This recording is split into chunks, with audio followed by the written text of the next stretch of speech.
26 மாவட்டங்களில் கனமழையினுடைய தீவிரம் ஏப்ரல் 7ஆம் தேதிக்குள்ள கண்டிப்பா பதிவாகிறோம்.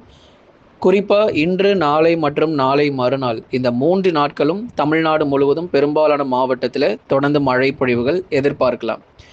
அதில் நம்ம ஏற்கனவே சொன்ன மாதிரி ஏப்ரல் 5 மற்றும் 6ஆம் தேதி தமிழகம் தண்ணீரில் மிதக்கும் அப்படிங்கிறது நம்ம பலமுறை சொல்லியிருக்கிறோம். கடந்த சில நாட்களாக நம்ம பார்த்துக்கிட்டு இருக்கிறோம். மிக கனமழை உறுதியாகியிருக்கு. குறிப்பாக தென் மாவட்டங்களில், டெல்டா பகுதிகளில், கடலோர பகுதிகள் என பல்வேறு இடங்களிலும் பரவலாக கனமழை மற்றும் மிக கனமழையாக எதிர்பார்க்க முடியும். எந்தெந்த மாவட்டங்களில் எத்தனை சென்டிமீட்டர் மழை வரைக்கும் பதிவாகிறதுக்கான வாய்ப்புகள் இருக்குது அப்படிங்கிறதையும் பார்க்கலாம். இன்றைக்கு எத்தனை மாவட்டங்களில் கனமழை, நாளை மற்றும் நாளை மறுநாள் எத்தனை மாவட்டங்களில் கனமழை என்று சொல்லி மாவட்ட வாரியாக நம்ம பார்க்க போகிறோம். குளிர்ச்சியான ஒரு சூழ்நிலை மாலை மற்றும் இரவு நேரத்தில் தமிழ்நாட்டில் இருக்க போகுது. பகல் நேரங்களில் வெயில் ரொம்ப அதிகமாக இருக்குன்னு கவலைப்படாதீங்க. நேற்றைக்கே தென் மாவட்டத்தில் மாலை நேரங்களில் வானம் ஓரளவு மேகமூட்டமாக வர தொடங்கியது. சில இடங்களில் கணிசமாக நமக்கு மழை பொழிவும் பதிவானது. இன்று முதல் அந்த மழையினுடைய தீவிரம் படிப்படியாக மேலும் அதிகரிக்கும். மேற்கு தொடர்ச்சி மலையொட்டிய மாவட்டங்கள் முழுவதுமாக இருக்கும். அதே மாதிரி தென் மாவட்ட பகுதிகளிலும் முழுவதுமாக கனமழை பொறுத்த வரைக்கும் எதிர்பார்க்கலாம்.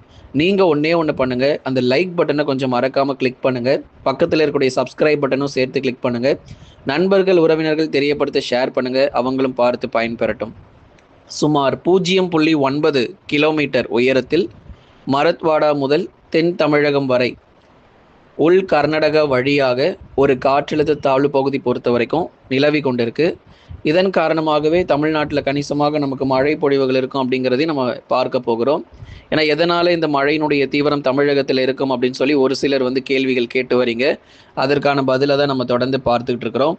தமிழகத்தில் இன்று தென் மாவட்டங்கள் மற்றும் மேற்கு தொடர்ச்சியில் பெரும்பாலான பகுதிகளில் மிதமான மழை பொறுத்தவரை எதிர்பார்க்கலாம். அப்போ தென் மாவட்டத்தில் மதுரை, திண்டுக்கல், விருதுநகர், சிவகங்கை, ராமநாதபுரம், தூத்துக்குடி மற்றும் திருநெல்வேலி போன்ற மாவட்டங்களில் மிதமானது முதல் கனமழையானது இன்று முதலாகவே நமக்கு பதிவாக ஆரம்பிச்சிடும். மாற்றங்கள் பார்ப்பீங்க, வானிலையில் சில அதிரடி மாற்றங்கள் உறுதியாக ஏற்படும் அப்படிங்கிறதுல எந்த மாற்றமும் இல்லை. கண்டிப்பாக சொல்கிறோம், வானிலையில் அதிரடி மாற்றங்கள் ஏற்படும். மாலை மற்றும் இரவு நேரங்களில் வலுவாக இடி மின்னலுடன் கூடிய கனமழை பொறுத்தவரை நிச்சயம் எதிர்பார்க்கலாம். தென் மாவட்டத்தில் அநேக இடங்களில் கனமழையானது உறுதியாக பதிவாகும். மேற்கு தொடர்ச்சி மலையொட்டிய மாவட்டங்களிலும் நீலகிரி, கோயம்புத்தூர், தேனி மற்றும் தென்காசியில் பல பகுதிகளில் வலுவான கனமழை 8 சென்டிமீட்டர் 10 சென்டிமீட்டர் கூட நம்ம மழை பொழிவுகள் எதிர்பார்க்கலாம். கண்டிப்பாக உண்டு. ஆகவே ஒரு வெப்பம் தணிந்து ஒரு குளிர்ச்சியான ஒரு சூழ்நிலை ஏப்ரல் 7ஆம் தேதிக்குள்ள பெரும்பாலான மாவட்டத்தில் நம்ம பார்க்க முடியும். அடுத்ததாக ஏப்ரல் 5 மற்றும் 6ஆம் தேதி, இதுதான் மிக முக்கியமான தேதி. இதுவரைக்கும் இருக்கிற தேதிகள்லாம் ஒரு மிகப்பெரிய தேதியே கிடையாது. 5 மற்றும் 6ஆம் தேதி தான் நம்ம ரொம்பவே கவனமாக இருக்கணும். மழை 8ஆம் தேதி வரைக்கும் நீடிக்கும். ஆனால் இந்த 5 மற்றும் 6ஆம் தேதி தான் கனமழையும் மிக கனமழையும் புரட்டி போடும். நிறைய இடத்துல ஆலங்கட்டி மழைக்கான வாய்ப்பு உள் மாவட்டத்தில், கடலோரத்தில், டெல்டா மாவட்டங்களில் எதிர்பார்க்கிறோம். குறிப்பாக சேலம், தம்மம்பட்டி, இளம்பிள்ளை, நாமக்கல், மோகனூர், அதன் சுற்றுவட்டார பகுதிகள், ஆத்தூர், தலைவாசல் இந்த இடங்களிலும், அதே மாதிரி கரூர் மாவட்டம், பஞ்சப்பட்டி மற்றும் அதன் சுற்றுவட்டார பகுதிகள், ஈரோடு மாவட்டம், பவானி அதன் சுற்றுவட்டார பகுதிகளிலும், தொடர்ந்து ஈரோடு மாவட்டத்தில் சத்தியமங்கலம், கோபிச்செட்டிப்பாளையம் என பல்வேறு பகுதிகளிலும் கனமழை பொறுத்த வரைக்கும் தீவிரமாகக்கூடிய நாள் இந்த ஏப்ரல் 5 மற்றும் 6ஆம் தேதி. அதே மாதிரி மதுரை மாவட்டம் முழுவதுமாகவே கனமழை பெய்யும். திண்டுக்கல் மாவட்டம் பழனி, ஒட்டஞ்சத்திரம், அதை தொடர்ந்து திண்டுக்கல் மாவட்டத்தில் குறிப்பாக நமக்கு நகர பகுதிகளிலும் வலுவான கனமழை கிடைக்கும். கொடைக்கானலில் மட்டுமே மழைங்கிறது இல்லை, மற்ற இடங்களிலும் மழை வாய்ப்புகள் அதிகரிக்கக்கூடிய நாட்கள் தான் இந்த ஏப்ரல் 5 மற்றும் 6ஆம் தேதி. விருதுநகர், சிவகாசி, ராஜபாளையம், ஸ்ரீவில்லிபுத்தூர் இந்த பகுதிகளும், அதே மாதிரி சிவகங்கை மாவட்டம் காளையர் கோயில், தேவக்கோட்டை மற்றும் அதன் சுற்றுவட்டார பகுதிகள், திருபுவனம் அதன் சுற்றுவட்டார பகுதிகளிலும் இடி மின்னலுடன் கூடிய கனமழை பொறுத்த வரைக்கும் 5 மற்றும் 6ஆம் தேதிகளில் வலுவான மழை பொழிவாக இரவு நேரங்கள், நள்ளிரவில், சில இடங்களில் மாலை நேரங்கள் கூட நமக்கு மழை தொடங்கும். அதனால் உஷாராக இருந்துக்கோங்க. பெரும்பாலும் வெளியே செல்கிற போது கையில் மறக்காமல் கொடை எடுத்துக்கொள்ளுங்க. அதுக்கப்புறம் சொல்லவே இல்லை ப்ரோ, யாருமே சொல்லலை மழை வரும்னு அப்படின்னு சொல்லிடாதீங்க. நம்ம சொல்லிக்கிட்டு இருக்கோம் இந்த தேதிகளில் கண்டிப்பாக மழை இருக்குது அப்படின்னு.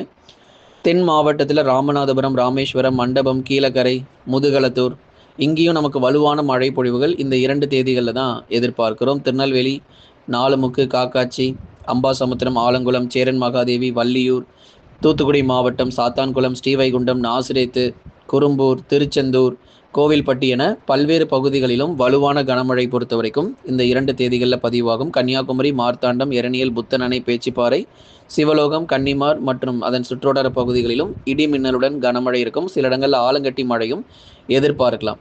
அப்போது ஏப்ரல் 5ஆம் தேதி அன்று சேலம் முதல் கன்னியாகுமரி வரைக்கும் இங்கே பகுதிகள் முழுவதுமாக சேலம், ஈரோடுலேருந்து கன்னியாகுமரி வரைக்கும் இருக்கக்கூடிய பெரும்பாலான பகுதிகளில் ஏப்ரல் 5 நமக்கு மழை பதிவாகிறோம்.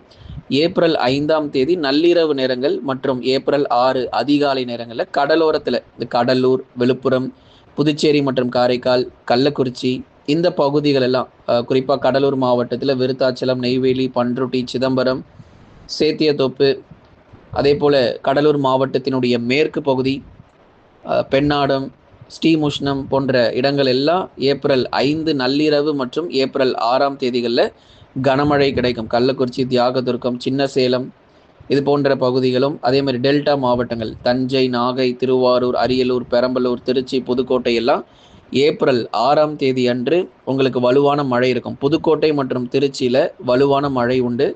இந்த 5 மற்றும் 6ஆம் தேதி புதுக்கோட்டையில் இலுப்பூர் மற்றும் அதன் சுற்றுவட்டார பகுதிகள், பொன்னமராவதி, அறந்தாங்கி உள்ளிட்ட புதுக்கோட்டை முழுவதுமாக பெரும்பாலான பகுதிகளில் ஏப்ரல் 5 இரவு, நள்ளிரவு மற்றும் ஏப்ரல் 6ஆம் தேதிகளில் கனமழை உண்டு. திருச்சிராப்பள்ளி மாவட்டத்திலும் தாத்தியாங்கர்பேட்டை, மணப்பாறை, ஸ்ரீரங்கம், லால்குடி, திருச்சிராப்பள்ளி டவுன், அதுக்கப்புறம் இன்னும் நிறைய இடங்கள் சொல்லிக்கொண்டே போகலாம். திருச்சிராப்பள்ளி மாவட்டத்தில் இன்னும் பல இடங்கள் இருக்குது.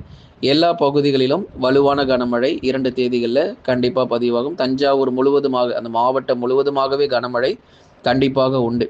ஆகவே இந்த கடலூர் முதல் புதுக்கோட்டை வரை இருக்கக்கூடிய பகுதிகள் ஏப்ரல் 5 நள்ளிரவு மற்றும் ஏப்ரல் 6ஆம் தேதிகளில் மழை எதிர்பாருங்க.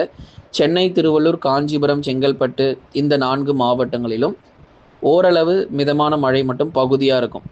அதே மாதிரி வேலூர், திருப்பத்தூர், ராணிப்பேட்டை, திருவண்ணாமலை, கிருஷ்ணகிரி, தருமபுரி ஆகிய மாவட்டங்களும் பகுதியான மழை பொழிவாக இருக்கும். இது ஒரு சில இடத்துல மட்டும் மிதமான மழை பதிவாகிட்டு ஓய்வு கொடுக்கும். ஏப்ரல் 7 மற்றும் 8ஆம் தேதிகளில் கணிசமாக அங்கொன்றும் இங்கொன்றுமாக நமக்கு மழை பதிவாகும். கடலோரம் மற்றும் டெல்டாவில் பரவலாக லேசானது முதல் மிதமான மழை தொடர வாய்ப்பு இருக்குது. அதனால் ஏப்ரல் 7 மற்றும் 8ஆம் தேதிகளில் சென்னை முதல் புதுக்கோட்டை வரை இருக்கக்கூடிய பகுதிகளில் கணிசமாக நமக்கு லேசான மற்றும் மிதமான மழை மட்டும் எதிர்பார்க்கலாம். ஏன்னா பெரும்பாலும் நமக்கு டெல்டா பகுதியாகட்டும், தென் மாவட்டங்களாகட்டும், உள் மாவட்டங்களில் 5 மற்றும் 6ஆம் தேதியே வலுவான கனமழை, மிக கனமழையானது பதிவாகிரும். 7, 8 லேசான மழை, மிதமான மழை மட்டும்தான். ஏப்ரல் 9ஆம் தேதியிலிருந்து பகல் நேர வெப்பநிலை 41 டிகிரி செல்சியஸை தாண்டும் அப்படிங்கிறதுல எந்த மாற்றமும் இல்லை. 40 முதல் 41 டிகிரி செல்சியஸ் வரைக்கும் மிக மோசமான வெப்பநிலை இந்த மழை தீவிரம் எல்லாம் முடிந்ததுக்கப்புறம் தமிழகத்தில் காத்திருக்கிறது. கடந்த 24 மணி நேரத்தில் பதிவான அதிகபட்ச மழை அளவு பொறுத்த வரைக்கும் சோத்துப்பாறை, தேனியில் 9 சென்டிமீட்டர் மழை பொழிவு, சின்னக்கல்லார், கோவையில் 7 சென்டிமீட்டர் மழை பொழிவுகள் பதிவாகியிருக்கிறது. கடந்த 24 மணி நேரத்தில் பதிவான அதிகபட்ச வெப்பநிலை பொறுத்த வரைக்கும் கரூர், பரமத்தி 38.5 டிகிரி செல்சியஸாக நமக்கு அதிகபட்ச வெப்பநிலை பொறுத்த வரைக்கும் பதிவாகியிருக்கிறது. கடந்த 24 மணி நேரத்தில் பதிவான அதிகபட்ச வெப்பநிலை கரூர், பரமத்தியில் 38.5 டிகிரி செல்சியஸாக பதிவாகியிருக்கிறது. ஆகவே இனி வருகிற நாட்களில் 40 டிகிரி செல்சியஸ்க்கும் மேலாக வெப்பநிலை உறுதியாக பதிவாகக்கூடும். நண்பர்களே, லைக் பண்ணுங்கள், மறக்காமல் சப்ஸ்கிரைப் பண்ணி தொடர்ந்து சப்போர்ட் பண்ணுங்கள்.